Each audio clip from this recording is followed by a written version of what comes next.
Hey friends, welcome to another Wellness Wednesday video. I'm out in the car waiting for Charity while she has her piano lesson, so I figured it would be a great time to sit down and chat and catch you up for the week.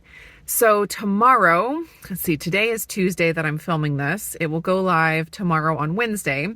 Tomorrow, Wednesday, or today to you, will be the last day of my antimicrobial SIBO killing protocol. It's been 6 weeks, so I'm very excited to kind of finish up with that. Doing the 6-week protocol was kind of a roller coaster. Like my digestion went nuts for a while. I started doing the Reuteri yogurt or Reuteri yogurt that I told you guys about, and that really helped. But then I ended up having to go off of the yogurt for 2 weeks so that I could get an accurate breath test to see if I'm making any progress with my SIBO. And I feel like since I've gone off the yogurt or fermented dairy, my digestion has gotten worse again. It's been such a roller coaster because it's like there'll be times where I'm eating things that normally I don't have any issue with or very little issue with, and it's giving me awful problems. And then other times where I'm eating something and I'm like, oh, this is going to give me problems. And then I have no issue whatsoever. It's been crazy. Like my body, I feel like, has been just going through it. And it's one of those things where you always are like trying to balance, is this, just die off? Are we getting somewhere? Are good things on the way? Or is something, actually bad happening and I need to change things? Like that, it's such a struggle to know, when to push through and when to make a change. But for the 6 weeks, I've just pretty much pushed through. But even just in the last week or two, I started having even more weird symptoms cropping up, like puffy, itchy eyelids, itching in other places, just kind of like randomly feeling almost like yeasty candida-ish type symptoms, which I've definitely had in the past, but haven't really dealt with much in the last few years since I've gone higher protein and lower carb. I've been reminded how powerful some of these protocols are. Different supplements and even different diets, like the carnivore diet, they can be super powerful. And anything that's super powerful has the potential to be super powerful for good or super powerful for bad. It's kind of like I just want to remind myself not to take these things lightly. Like I decided to do this SIBO killing protocol and I really did, think it through. I don't think I took it lightly, but just kind of recognizing that you're taking something powerful. You're doing something that can have a powerful effect on the body, and just to recognize that and to be careful with it. It's like any tool that you use that has the potential of making some big change in your body. Like hold it carefully. Like, don't take it lightly. That's what I've been reminding myself about. So I've been really dedicated this past 6 weeks, and I am very excited to be finished with the protocol as of tomorrow. And I'm really ready for like a break. Like my body has been through it this past 6 weeks. And so what I'm planning on doing is, and this is important for when you do go off the antimicrobials, especially if you're thinking towards doing another round, if you have more SIBO to kill, it's important during the break when you're off the antimicrobials to eat lower FODMAP, lower fermentable foods, because if you do have some SIBO left, you don't want to just, really stimulate it and feed it at that point. So what I'm planning on doing to give myself a break and kind of like just get off the roller coaster for a little bit is, as soon as I'm done with the antimicrobials, I will go towards a carnivore-ish diet. I don't say carnivore 100% because I feel like labels are really important, and carnivore, it's kind of like one of those things where you either are or you're not, but I will be going further that direction. I've been, like I told you guys, trying to incorporate more vegetables and more fiber and things in my diet over this past 6 weeks, because I did hear from some very smart people that doing that helps when you're taking the antimicrobials to not let the SIBO go dormant. And if it goes dormant, it's harder to kill. So you do want to keep stimulating it during the killing phase. And then also since then, I've heard people have different views on even that. So I don't know how important it is to keep your carbs a little bit higher and your fiber a little bit higher. I don't know. That's just what I heard in the beginning from some smart people. So that's what I decided to go with this past 6 weeks. But since I am moving out of the antimicrobial phase, now is the time to cut those things back out. And honestly, I'm super excited about it because I just really feel like my body needs a break. And going closer to carnivore, for me, that has always been like my detox, my break. If I want to like get back to zero as far as my digestion, carnivore is definitely the way to do it. So I had thought about, like jumping in on the BBBE because lots of people are doing that, and it's fun to do, what everyone else is doing and have like a community around that. But I didn't want to jump into that, partly because I am going to start taking the Reuteri yogurt again as soon as I finish testing my breath to see where I'm at with my SIBO. Like I mentioned, if you are eating the Reuteri or taking the Reuteri, it colonizes in your small intestine, which it's supposed to do. But because of that, it can give some false positives on the breath tests when you're doing the breath tests for SIBO. So in order to get an accurate breath test, you have to go off of it for 10 days to 2 weeks. And I went back and forth on deciding if I wanted to do that or not because I felt like it was helping me so much.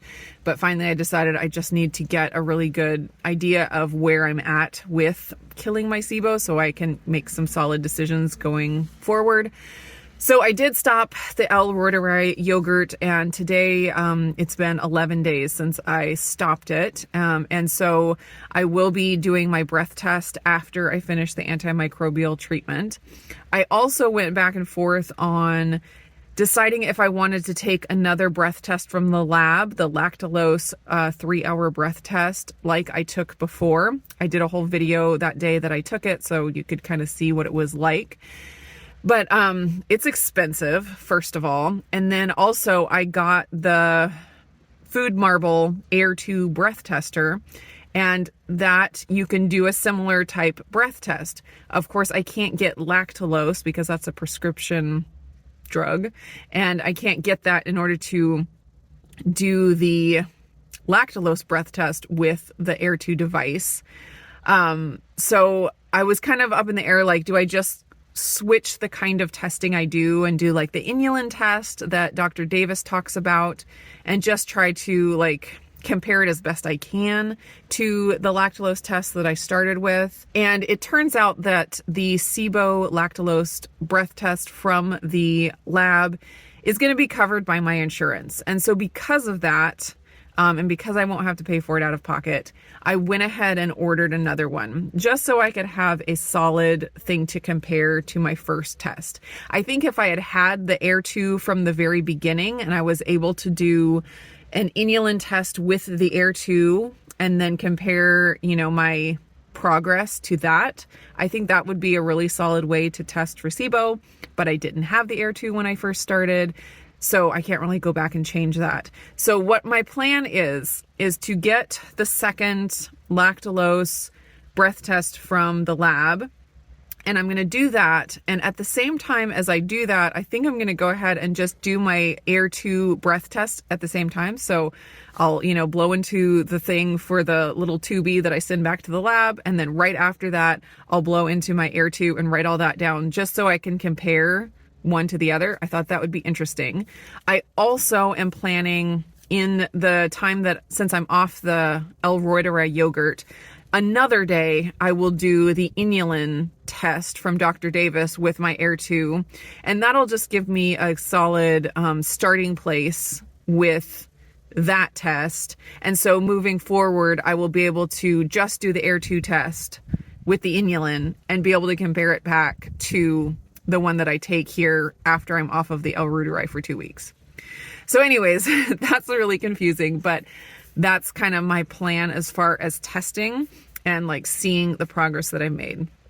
So because of how much of a roller coaster this 6 weeks was on the antimicrobials, I'm still not 100% sure what I'm going to do if I get my breath test results back and see that they're still very elevated.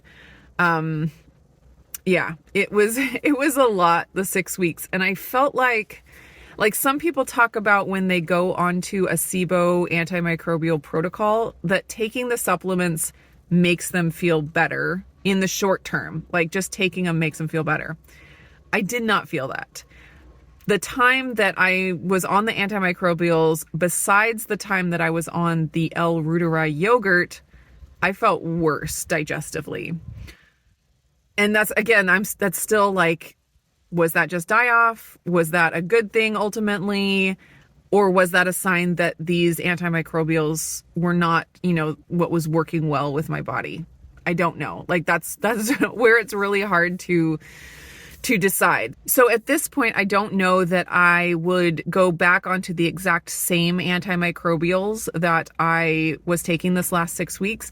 And I think that's probably a good idea anyway, even if I didn't have the digestive issues with them or while I was on them. I don't know if it was caused by them specifically or just by the killing of the SIBO. Anyways, I don't think I would go back on the same ones. There is a list, like there's different ones that you can take. And so my plan is, if I do decide to do another round of the antimicrobials, I will take some different ones they have of the different options. Allison Seebecker has a whole list on her website, and I'd probably just pick a couple different ones. One thing that I'll be interested in seeing as far as my test results is if the balance of hydrogen and methane has changed.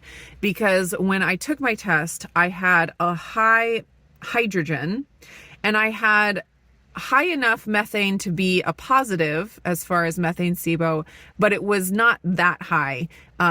It was only 2 points above, what would be considered a high enough rise to be positive. So I would hope that the 6 weeks that I did with specifically the Allison antimicrobial, that one was specifically for the methane SIBO, I would hope that that was enough to knock down the methane so that hopefully I will be negative for methane SIBO at this point. That would be exciting. But then it gets a little bit tricky because the hydrogen and methane, they're not separate. They interact, and I forget, it's like 4 hydrogen can turn into 1 methane. And so it's not always like that cut and dry. Like if you take the antimicrobials, it reduces them all by a certain amount. It can reduce one and raise the other. And so it's really confusing. So I'll be interested to see what my new test results, if my methane is still high or if I can actually get a negative on the methane and then just focus on the hydrogen. And if that's the case, that will affect which antimicrobials I pick, because I won't have to pick the ones that are specifically for methane. I could just pick the ones that are for hydrogen predominantly. And so at this point, I think I'd probably pick oregano and neem. I think that's the 2 other ones that I haven't done. So that's my plan. But then I also think that if I do my 2 weeks here of a break, I want to take at least a 2-week break before I jump into any round. If I do my 2-week break here and I'm eating pretty carnivore-ish plus the Reuteri yogurt, then I'll see how I feel. Like if I feel amazing and I feel like my digestion is doing really well, I might just stick with that for a while, because I think the Reuteri yogurt is a really powerful tool. And maybe if I've, killed a lot in my 6 weeks that I just did, maybe just doing the Reuteri yogurt with a low FODMAP, low fermentable carbohydrate diet for a while will be enough. Maybe I'll do like 6 weeks of that, take the 2 weeks off of the Reuteri yogurt, and then do another breath test and see if I've made any progress. that's kind of what I am thinking at this point, but it's up in the air. All I know right now is that I am ready to take a break. I'm ready to get off the roller coaster for a little bit.